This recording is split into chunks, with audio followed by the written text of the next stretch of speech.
Yes अध्यक्ष महोदय, मैं देश के तात्कालिक इतिहास की एक बात का वर्णन यहाँ इसलिए नहीं कर रही, जैसा कि एक माननीय सदस्य ने कहा कि मुझे कोई बहाना चाहिए, बल्कि मैं उन गंभीर समस्याओं को आपके समक्ष सही परिप्रेक्ष्य में रखना चाहती हूं, जिनसे हम सभी संबद्ध हैं।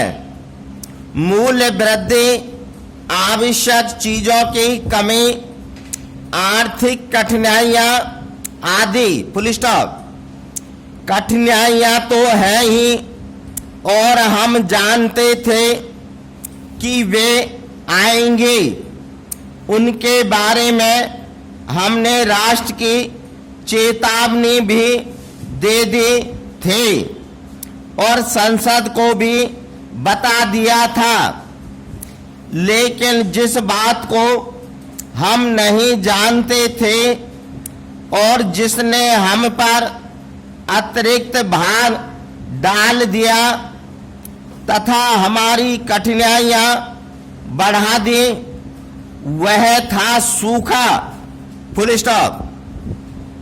हालांकि मुझे कोई शक नहीं कि जनता और सरकार इन कठिनाइयों को वैसे ही दूर कर लेंगे जैसे उन्होंने 1971 के बड़ी चुनौती का प्रत्युत्तर दिया था। पैरा सरकार की असफलता में विपक्ष का निहित स्वार्थ है, लेकिन मुझे आशा है कि वह यह महसूस करेगा कि इस मौके पर हुई किसी विफलता का अर्थ होगा जनता पर बहुत ज्यादा मुश्किलों का बोझ आ पड़ना। यह सरकार के लिए नहीं बल्कि जनता के लिए कठिन स्थिति होगी।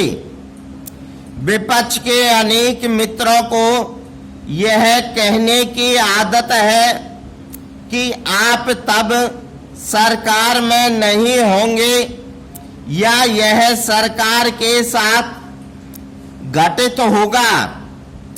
मैं भी यह बार बार दोहराना चाहती हूं कि हमें यहाँ बने रहने में कोई रुचि नहीं है।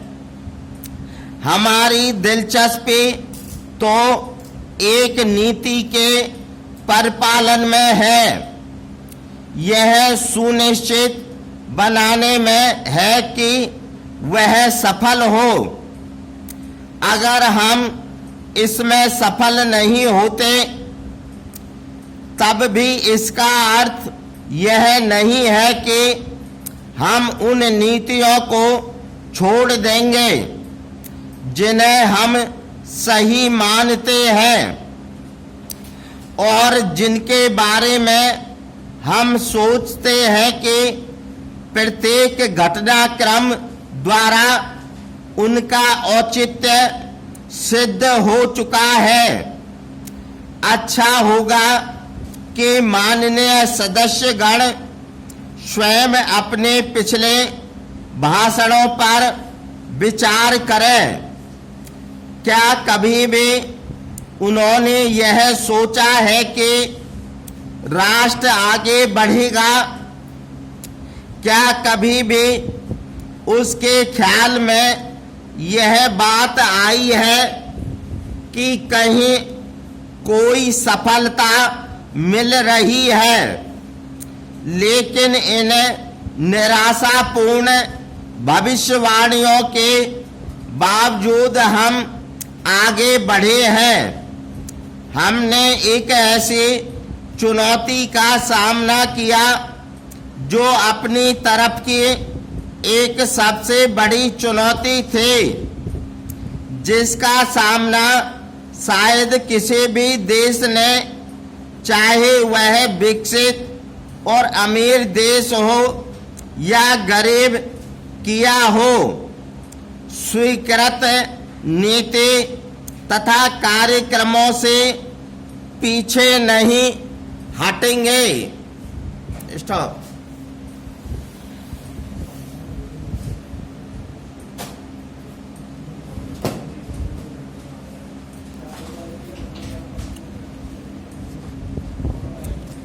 कौन सा बोल रहा बेटा तुम्हें? 21 है? 21 का सेकंड।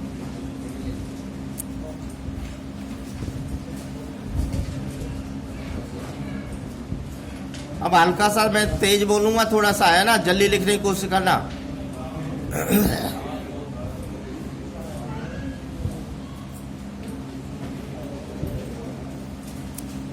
देखो, हमारे प्रधानमंत्री ने इस बात की घोषणा कर दी है कि